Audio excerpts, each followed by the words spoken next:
First question നോക്കാം. N E F ടിയുടെ full form ആണ്. എന്താണ് എൻ ഇ എഫ് ടിയുടെ full form? National electronic funds transfer. National electronic fund transfer ആണ് N E F ടിയുടെ full form.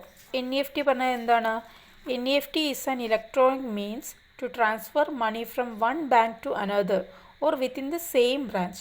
ഒരു ബാങ്കിൽ നിന്ന് മറ്റൊരു ബാങ്കിലേക്ക് പണം അയക്കാനോ അല്ലെങ്കിൽ ഒരേ ബാങ്കിൻ്റെ ബ്രാഞ്ചുകളിലേക്ക് പണം ട്രാൻസ്ഫർ ചെയ്യാനുള്ള ഒരു മാർഗ്ഗമാണ്, ഒരു ഇലക്ട്രോണിക് മാർഗ്ഗമാണ് എൻ ഇ എഫ് ടി എന്ന് പറയുന്നത്. Full form national electronic funds transfer. Next, എന്താണ് ലിങ്ക്ഡ് അക്കൗണ്ട് എന്ന് പറയുന്നത്? എന്താണ് ലിങ്ക്ഡ് അക്കൗണ്ട്? ലിങ്ക്ഡ് അക്കൗണ്ട് എന്ന് പറഞ്ഞാൽ an account that is linked to your account for the purpose of fund transfer is called a linked account. എന്താണ്? ഒരു fund transfer ചെയ്യുന്ന സമയത്ത് നിങ്ങളുടെ അക്കൗണ്ടുമായി കണക്ട് ചെയ്യുന്ന അല്ലെങ്കിൽ ലിങ്ക് ചെയ്യപ്പെടുന്ന അക്കൗണ്ടിനെയാണ് നമ്മൾ ലിങ്ക്ഡ് അക്കൗണ്ട് എന്ന് പറയുന്നത്. അതായത് നമ്മളിപ്പോൾ പണം ഒരാൾക്ക് ട്രാൻസ്ഫർ ചെയ്യുകയാണ്. എ ബിക്ക് 100 രൂപ ട്രാൻസ്ഫർ ചെയ്യുകയാണ്. അപ്പോൾ ബിയുടെ അക്കൗണ്ട് എന്ത് ചെയ്യുന്നുണ്ട്? എയുടെ അക്കൗണ്ടുമായി ലിങ്ക് ചെയ്യപ്പെടുന്നുണ്ട്. അപ്പോൾ ബിയുടെ അക്കൗണ്ടിനെ നമ്മളിവിടെ എന്ത് പറയും? ലിങ്ക്ഡ് അക്കൗണ്ട് എന്ന് പറയും. നെക്സ്റ്റ്, KCS ആക്ടിലെ ഏത് സെക്ഷനിലാണ് സസ്പെൻഷൻ ഓഫ് ഓഫീസേഴ്സിനെ കുറിച്ച് പ്രതിപാദിക്കുന്നത്? Section 66B. KCS ആക്ടിലെ സെക്ഷൻ 66Bയിലാണ് സസ്പെൻഷൻ ഓഫ് ഓഫീസേഴ്സിനെ കുറിച്ച് പ്രതിപാദിക്കുന്നത്. ഇൻക്വയറിയുമായി ബന്ധപ്പെട്ട സെക്ഷൻ ഏതാണ്? സെക്ഷൻ 65ലാണ് ഇൻക്വയറിയെക്കുറിച്ച് പറയുന്നത്. അതുപോലെ സൂപ്പർവിഷൻ ആൻഡ് ഇൻസ്പെക്ഷനെ കുറിച്ച് പറയുന്ന സെക്ഷൻ ഏതാണ്? സെക്ഷൻ 66. സെക്ഷൻ 66 എന്ന് പറയുന്നത് എന്താണ്? Supervision and inspection. Section 66B എന്ന് പറയുന്നത് എന്താണ്? Suspension of officers. സെക്ഷൻ 65 എന്ന് പറയുന്നത് എന്താണ്? എൻക്വയറി. സെക്ഷൻ 66A അതിലെന്താണ് പറയുന്നത്? പവർ ഓഫ് RCS അഥവാ registrar to give directions. Okay, അപ്പോൾ ഒന്നുകൂടി പറയാം. സെക്ഷൻ 66 എന്തിനുമായി ബന്ധപ്പെട്ടാണ്? സൂപ്പർവിഷൻ ആൻഡ് ഇൻസ്പെക്ഷൻ ആണ്. Section 65 enquiry. Section 66 supervision and inspection. Section 66A എന്താണ്? Power of RCS to give direction. Section 66B suspension of officers. Section 92 of KCS ആക്ടിൽ എന്താണ് പറയുന്നത്? Asset, liability etcetera of regional unions. എന്താണ് പറയുന്നത്? Asset, liability etcetera of regional union ആണ് section 92ൽ പറയുന്നത്. അതുപോലെ പ്രധാനപ്പെട്ടതാണ് സെക്ഷൻ 89C 89C. സെക്ഷൻ 89Cയിൽ എന്താണ് പറയുന്നത്? Removal of chairman, vice chairman etcetera. അതാണ് സെക്ഷൻ 89Cയിൽ പറയുന്നത്. Removal of chairman, vice chairman etcetera. Section 91 എന്താണ് പറയുന്നത്? ഫങ്ഷൻസ് ഓഫ് സ്റ്റേറ്റ് കോഓപ്പറേറ്റീവ് യൂണിയനെ കുറിച്ചിട്ടാണ് സെക്ഷൻ 91 പറയുന്നത്. Functions of state cooperative union. Section 92 എന്താണ് പറയുന്നത്? Asset, liabilities etcetera of regional union. Section 93 asset, liability etcetera of state cooperative union. 92 asset, liabilities etcetera of regional union ആണ്. അതുപോലെ 93 പറയുന്നത് asset, liabilities etcetera of state cooperative union ആണ്. Next, cooperative ombudsman scheme enacted ചെയ്യപ്പെട്ട വർഷം എന്നാണ്? 2010ലാണ് cooperative ombudsman scheme enact ചെയ്യപ്പെട്ടത്. 2010. Deposit guarantee scheme നിലവിൽ വന്നത് 2000ലാണ്. ഡെപ്പോസിറ്റ് ഗ്യാരണ്ടി സ്കീം നിലവിൽ വന്നത് 2000ലാണ്, 2000ലാണ്. കോഓപ്പറേറ്റീവ് ഓംബുഡ്സ്മാൻ സ്കീം വന്നത് 2010ലാണ്. Kerala state risk fund scheme, Kerala state risk fund scheme വന്നത് 2010ലാണ്. Kerala state risk fund scheme എന്ന വന്നത് 2010ലാണ്. അതേപോലെ തന്നെയാണ് കോഓപ്പറേറ്റീവ് ഓംബുഡ്സ്മാൻ സ്കീമും 2010ലാണ്. രണ്ടും 2010ലാണ് വന്നിട്ടുള്ളത്. Next question, the bylaws given to registrar by the ad hoc committee for registration is called. Registration ചെയ്യാൻ വേണ്ടി, ഒരു സൊസൈറ്റി രജിസ്ട്രേഷൻ ചെയ്യാൻ വേണ്ടിയിട്ട് എന്ത് ചെയ്യപ്പെടുന്നുണ്ട്? അഡ്ഹോക് കമ്മിറ്റി എന്ത് ചെയ്യുന്നുണ്ട്? ബൈലോ, അല്ലേ, ഒരു ബൈലോ ക്രിയേറ്റ് ചെയ്ത് കൊടുക്കാറുണ്ട്. ഈ ബൈലോയെ നമ്മൾ എന്താണ് പറയുക? പ്രപ്പോസ്ഡ് ബൈലോ എന്നാണ് പറയുന്നത്. അപ്പോൾ the bylaws given to registrar by the ad hoc committee for the registration is called proposed bylaw. Then bylaws which are not registered are called drafted bylaw. Register ചെയ്യപ്പെടുന്ന സൊസൈറ്റി രജിസ്റ്റർ ചെയ്യാൻ വേണ്ടി കൊടുക്കുന്ന register ചെയ്യപ്പെടാത്ത ബൈലോസിന് നമ്മൾ എന്താ പറയുക? Drafted bylaws ആണെന്ന് പറയുന്നത്. Bylaw which are not registered are called drafted bylaw. ഒരു കോപ്പറേറ്റീവ് സൊസൈറ്റിയുടെ ആർക്കാണ് ബാഡ് ഡെപ്റ്റ് എഴുതി തള്ളാനുള്ള റൈറ്റ്? അല്ലെങ്കിൽ ആരാണ് എംപവേർഡ് അല്ലെങ്കിൽ ഇങ്ങനെ question dash of a cooperative society is empowered to write off bad ഡെപ്റ്റ്. കോപ്പറേറ്റീവ് സൊസൈറ്റിയിൽ ബാഡ് ഡെപ്റ്റ് എഴുതി തള്ളാൻ ആർക്കാണ് സാധിക്കുക? ജനറൽ ബോഡിക്കാണ് സാധിക്കുക. ഒരു കോപ്പറേറ്റീവ് സൊസൈറ്റിയിലെ ഫസ്റ്റ് ജനറൽ ബോഡിയെ മെൻഷൻ ചെയ്യുന്നത് റൂൾ 8 ആണ്. അതുപോലെ ലാസ്റ്റ് ജനറൽ ബോഡിയെ മെൻഷൻ ചെയ്യുന്നത് റൂൾ 69. അപ്പോൾ ഒരു കോപ്പറേറ്റീവ് സൊസൈറ്റിയുടെ first general body meeting mention ചെയ്യുന്ന റൂൾ 8 ആണ്.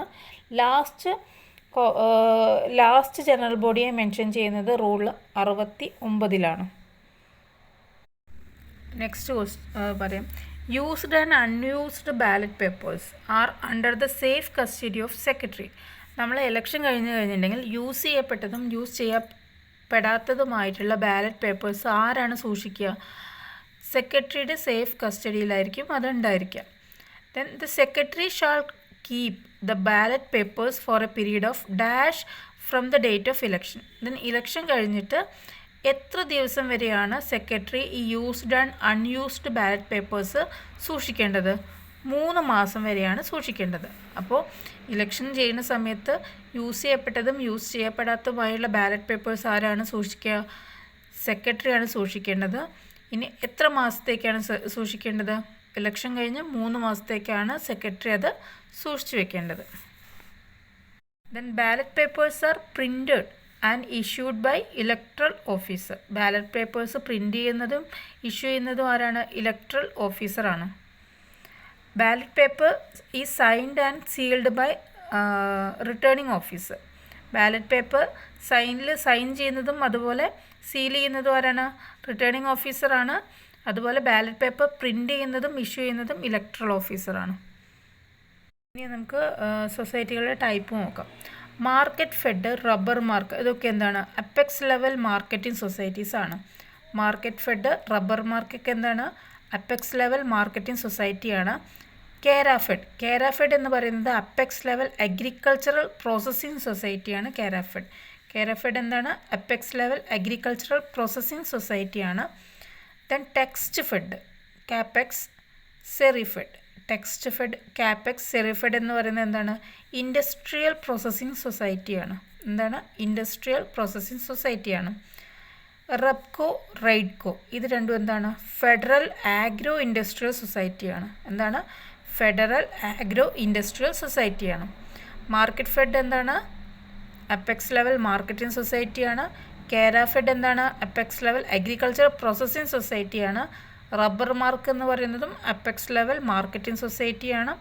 ടെക്സ്റ്റ് ഫെഡ് എന്താണ്? ഇൻഡസ്ട്രിയൽ പ്രോസസ്സിംഗ് സൊസൈറ്റിയാണ്. Rubco, Raidco federal agro industrial സൊസൈറ്റിയാണ്. ഇനി ഗ്രാറ്റുവിറ്റിയുമായി ബന്ധപ്പെട്ട സെക്ഷൻ ഏതാണ്? സെക്ഷൻ 62 റൂൾ 59 ഗ്രാറ്റുവിറ്റിയെക്കുറിച്ച് പറയുന്നത്. ഏതാണ്? സെക്ഷൻ 62 റൂൾ 59 ഗ്രാറ്റുവിറ്റിയെക്കുറിച്ച് പ്രതിപാദിക്കുന്നത്. Minimum service required for gratuity is 5 years. Minimum service required for gratuity ലഭിക്കാനുള്ള മിനിമം സർവീസ് എന്ന് പറയുന്നത് 5 വർഷമാണ്. മാക്സിമം എമൗണ്ട് ഓഫ് ഗ്രാറ്റുവിറ്റി എത്രയാണ്? 10 ലക്ഷം വരെയാണ്. സെക്ഷൻ 61 പ്രൊവിഡൻറ്റ് ഫണ്ടിന് PF കുറിച്ചിട്ടാണ് പറയുന്നത്. സെക്ഷൻ 61 PF കുറിച്ചിട്ടാണ്. സെക്ഷൻ 62 ഗ്രാറ്റുവിറ്റിയെ കുറിച്ചാണ് പറയുന്നത്. സെക്ഷൻ 63 DCA കുറിച്ചിട്ടാണ് പറയുന്നത്. സെക്ഷൻ 61 എന്താണ്? Provident fund, 62 gratuity, 63 DCA. Section 64 എന്താ പറയുന്നത്? Scope of audit, power of DCA etcetera. Section 65 inquiry, section 66 supervision and inspection. അപ്പോൾ സെക്ഷൻ 66 എയിൽ എന്താണ് പറയുന്നത്? Power of auditor to give direction. Section 66 ബിയിൽ എന്താ പറയുന്നത്? Suspension of auditors. Section 67 cost of enquiry and or inspection. Section 68 എന്താണ്? Surcharge ആണ്. Section 69 എയിൽ വിജിലൻസ് ഓഫീസർ. സെക്ഷൻ 69 എന്താണ്? Dispute to be decided by cooperative arbitration court. Section 69 എയിൽ പറയുന്നത് cooperative ഓംബുഡ്സ്മാനെ കുറിച്ചിട്ടാണ്. സെക്ഷൻ 70 പറയുന്നത് അവാർഡ് ഓൺ ഡിസ്പ്യൂട്ടാണ്. സെക്ഷൻ 70 എയിൽ പറയുന്നത് കോപ്പറേറ്റീവ് ആർബിട്രേഷൻ കോർട്ട്. സെക്ഷൻ 70 ബിയിൽ എന്താ പറയുന്നത്? Provision as to pending process. അപ്പോൾ ഓംബുഡ്സ്മാനെ കുറിച്ച് പറയുന്നതാണ് സെക്ഷൻ 69 എ ആണ്. വിജിലൻസ് ഓഫീസർ സെക്ഷൻ 69 എ ആണ്. സെക്ഷൻ 60 കോപ്പറേറ്റീവ് ഓംബുഡ്സ്മാൻ ആണ്. സെക്ഷൻ 69 എയിലാണ് എന്ത് പറയുന്നത്? കോപ്പറേറ്റീവ് ഓംബുഡ്സ്മാനെ കുറിച്ചിട്ടാണ് പറയുന്നത്. സെക്ഷൻ 66 എയിലാണ് പറയുന്നത് പവർ ഓഫ് ഓഡിറ്ററിനെ കുറിച്ചിട്ട്. സെക്ഷൻ 63 ഡി സി എ കുറിച്ച് പറയുന്നത്. സെക്ഷൻ 62 ഗ്രാറ്റുവിറ്റിയെ കുറിച്ച് പറയുന്നു. സെക്ഷൻ 61 പി എഫിനെ കുറിച്ചിട്ട് പറയുന്നു. കോപ്പറേറ്റീവ് സൊസൈറ്റിയിൽ റെസിപ്റ്റ് ബുക്ക് എത്ര വർഷത്തേക്കാണ് സൂക്ഷിക്കേണ്ടത്? റെസിപ്റ്റ് ബുക്ക് 10 വർഷത്തേക്കാണ് സൂക്ഷിക്കേണ്ടത്. അതുപോലെ liability register, nomination register, register of land cultivated by members, ഇത് മൂന്നും എന്താണ്? പെർമനൻറ്റ് രജിസ്റ്റേഴ്സാണ്. ഓക്കെ, അപ്പോൾ റെസിപ്റ്റ് ബുക്ക് 10 വർഷത്തേക്ക് സൂക്ഷിക്കണം. ലയബിലിറ്റി രജിസ്റ്റർ, നോമിനേഷൻ രജിസ്റ്ററൊക്കെ എന്താണ്? പെർമനൻറ്റ് രജിസ്റ്റേഴ്സാണ്. റൂൾ 184 എന്താണ് പറയുന്നത്? പ്രൊബേഷനെ കുറിച്ചിട്ടാണ് പറയുന്നത്. റൂൾ 184 പ്രൊബേഷനാണ്. റൂൾ 185 പറയുന്നത് എന്താണ്? പ്രൊമോഷനെ കുറിച്ചിട്ടാണ് പറയുന്നത്. റൂൾ 186 ക്വാളിഫിക്കേഷനെ കുറിച്ചിട്ട്. Rule 187 vacancies in apex or central society. അപ്പോൾ റൂൾ 184 എന്തിനെ കുറിച്ചാണ് പറയുന്നത്? പ്രൊബേഷനെ കുറിച്ചിട്ടാണ്. റൂൾ 185 എന്താണ്? പ്രൊമോഷനെ കുറിച്ചിട്ടാണ് പറയുന്നത്. റൂൾ 186 എന്താ പറയുന്നത്? ക്വാളിഫിക്കേഷൻ. റൂൾ 187 പറയുന്നത് vacancies in apex or central സൊസൈറ്റിയെ കുറിച്ചിട്ടാണ്. Then interlocutory order by tribunal is specified in section 86. Section 86 എന്താ പറയുന്നത്?